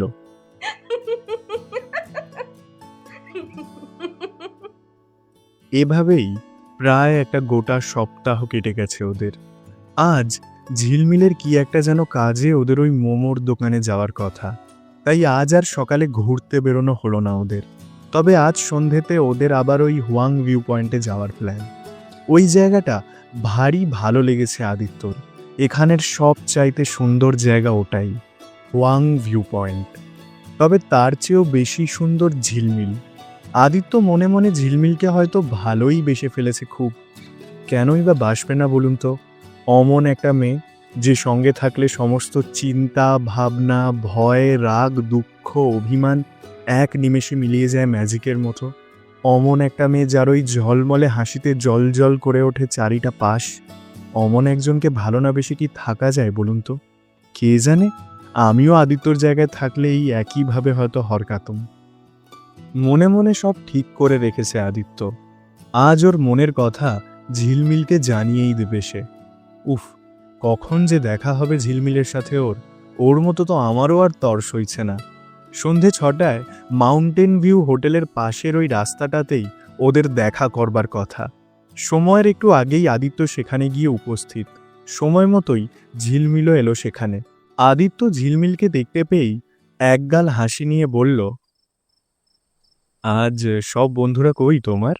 বোকাচান, ভোকু, শিরো, সাফায়ার, কই এরা? জানি না। শোনো না, আজ আমার হবে না, অন্য কোনো দিন চলি। আদিত্য দেখল ঝিলমিলকে কেমন একটা যেন ফ্যাকাশে দেখাচ্ছে আজ। আদিত্য বলল, এ কি, কেন, কি হয়েছে? বাবার কি শরীর খারাপ হয়েছে আবার? আরে না না, আজ হবে না, কাজ আছে আমার। আরে প্লিজ, চলো না, এরকম করো না প্লিজ। চলো না, অল্প কিছুক্ষণ হলেও চলবে। আরে হবে না আজকে, কেন বুঝতে চাইছো না তুমি? আদিত্য আর কোনো কথা বলল না, মাথাটা নিচু করে দাঁড়িয়ে রইল স্রেফ। আদিত্যর একগাল হাসি ভরা মুখটা কেমন যেন থমথমে হয়ে গেল চোখের নিমেষেই। সেই থমথমে মুখটার দিকে তাকিয়েই হয়তো ঝিলমিল বলে উঠল, বেশ চলো, তবে আজ বেশিক্ষণ থাকতে পারবো না আমি। একগাল হাসি নিয়ে আদিত্য তাকালো ঝিলমিলের মুখের দিকে। সে দেখতে পেল ঝিলমিলের ডান গালে কেমন একটা যেন দাগ। আদিত্য সামনে এগিয়ে গিয়ে ভালো করে দেখল দাগটা।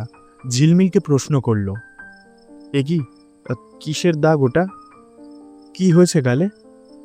ঝিলমিল এই প্রশ্নের কোনো উত্তর দিল না। মুখ ঘুরিয়ে এগিয়ে গেল ঢালু রাস্তাটার দিকে। ওয়াং পয়েন্টে পৌঁছে দুজন চুপ করে দাঁড়িয়ে রয়েছে পাশাপাশি। চারিদিকটা নিস্তব্ধ। আজ কুয়াশাও অনেকটা বেশি। সামনে দাঁড়িয়ে থাকা পাহাড়গুলো সেই কুয়াশায় ঢেকেই গেছে প্রায়।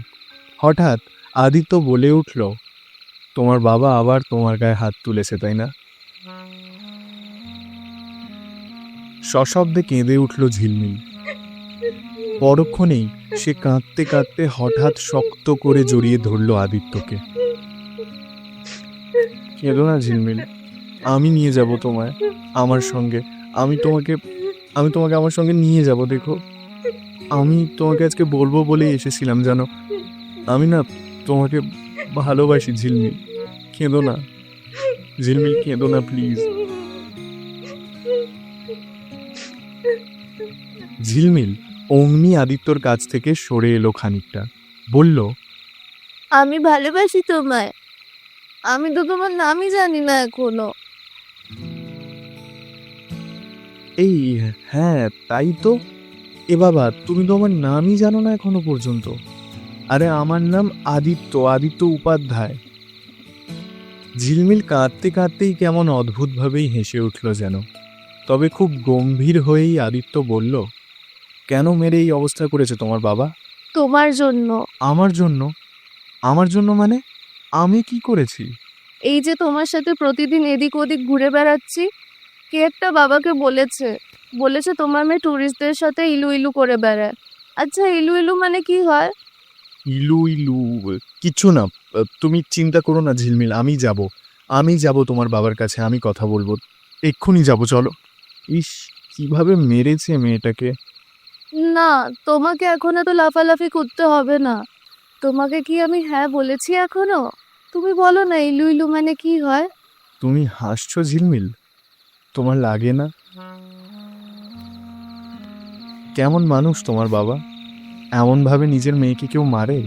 লাগে না আমার আর, অভ্যেস হয়ে গেছে এখন এসব। তবে যেদিন আর পারবো না সেদিন মায়ের মতোই। চুপ, একদম চুপ, উল্টোপাল্টা কথা শুধু। এই, আমার সিগারেট কই? দাও জলদি। আরে ধ্যাৎ সিগারেট, ওখানে ওষুধ লাগিয়েছো কোনো? খুব ব্যথা আছে না? খুব ব্যথা? বললাম না আর লাগে না কোনো ব্যথা। দাও একটা সিগারেট। আদিত্য সিগারেটের বাক্স থেকে একটা সিগারেট বের করে ধরাতে যাবে, অমনি এই, না না, আমি ধরাবো। সিগারেটটা প্রায় কেড়েই আদিত্যর মুখ থেকে নিয়ে নিল ঝিলমিল। আদিত্য বোকার মতো তাকিয়ে দেখল শুধু। সিগারেটটা ধরিয়ে ঝিলমিল বলল,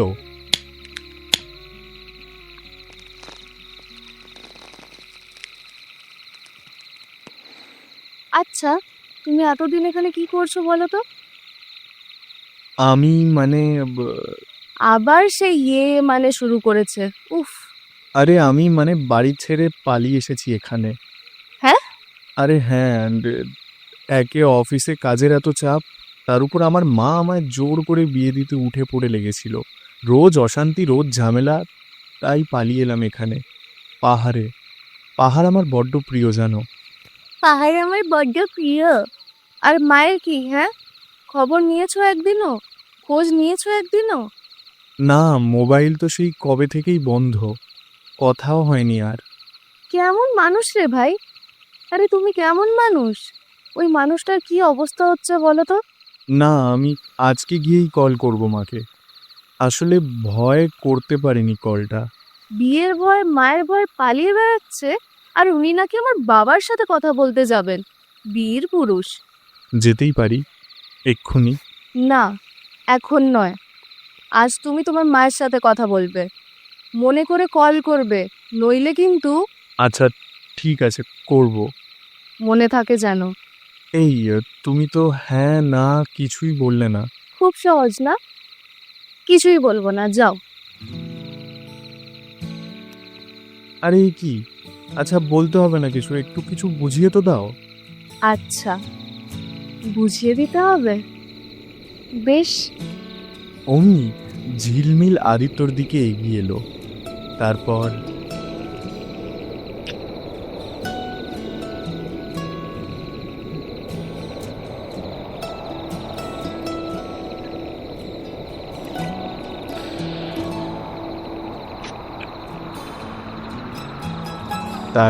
লম্বা একটা চুমু,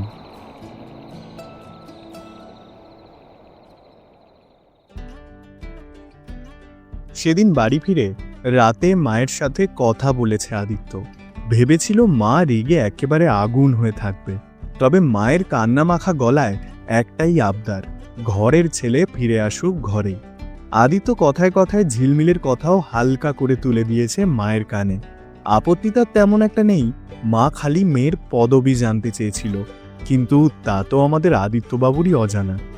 যাই হোক, আজকে যেন বুক থেকে বিশাল একটা পাথর নামাতে পারলো আদিত্য। মায়ের এই বিয়ে দিয়ে দেব ভাইরাল ফিভারে পাহাড় একদম মোক্ষম অ্যান্টিবায়োটিকের কাজই করেছে। এবার খালি ঝিলমিলের রকচটা বাপটাকে একটু লাইনে আনতে পারলেই। এসব ভাবতে ভাবতে ঘুমিয়ে পড়ল আদিত্য। বেলা 11টায় ঘুম থেকে উঠে কোনো রকমে একটু ফ্রেশ হয়ে নিয়ে সিগারেট কিনতে হোটেল থেকে বেরোতে যাবে সে, তখনই রিসেপশনিস্ট ভদ্রলোক আদিত্যকে দেখতে পেয়ে বললেন, আরে সাবজি, ও সাবজি, আপকো কুছ পাতা চলা? আদিত্য বুঝতে পারল না কাকে কথাটা বলছেন ভদ্রলোক। আশেপাশে তাকিয়ে সে দেখল না, এখানে তো সে ছাড়া আর কেউ নেই। আমাকে বলছেন?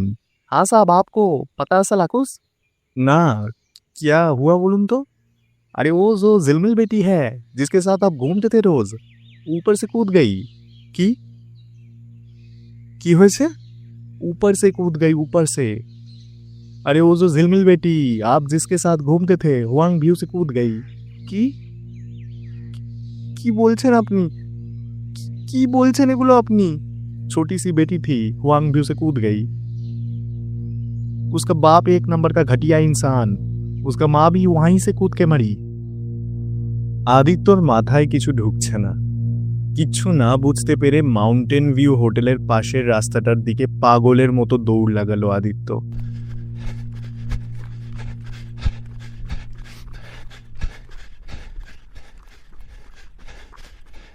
হঠাৎ আদিত্য দেখতে পেল রাস্তার ডান পাশের তৃতীয় ল্যাম্পপোস্টার নিচে পড়ে আছে একটা টুপি।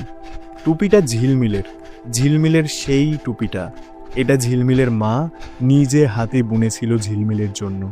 আদিত্য থমকে দাঁড়ালো টুপিটার পাশে। টুপিটা হাতে তুলে নিল সে। আদিত্যর স্পষ্ট মনে আছে গতকাল রাতে ঝিলমিল বলেছিল, কাল দুপুর 12টায় দেখা হবে আবার। এ রাস্তার ডান দিকে 3 নম্বর ল্যাম্পপোস্টার নিচে দাঁড়িয়ে থাকবো আমি। মাকে কল না করে যদি তুমি আসো তাহলে কিন্তু তোমার গলার ওই হলুদ স্কার্ফটার মতো আমারও একটা খুব কাছের জিনিস আছে। আমার মাথার এই টুপিটা, এটা ছাড়া আমি বাইরেই বেরোই না। এটা আমার মা নিজের হাতে বানিয়েছিল আমার জন্য। তখন আমি খুব ছোট। না লাগে না আমার, অভ্যেস হয়ে গেছে এখন এসব। তবে যেদিন আর পারবো না সেদিন মায়ের মতোই কাল দুপুর 12টায় দেখা হবে আবার। এ রাস্তার ডান দিকে 3 নম্বর ল্যাম্পপোস্টার নিচে দাঁড়িয়ে থাকবো আমি। মাকে কল না করে যদি তুমি আসো তাহলে কিন্তু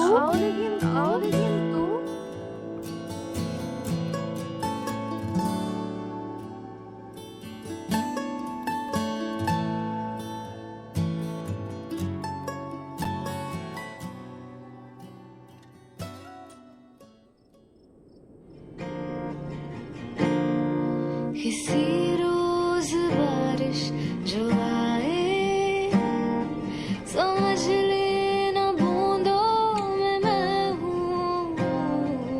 सुबह धूप तुमको सताए, समझ लेना किरणों में मैं हूँ। कुछ कहूँ या ना कहूँ, तुम मुझको सदा सुनते रहना। बस इतना है तुमसे कहना, बस इतना है तुमसे कहना, बस इतना है तुमसे कहना।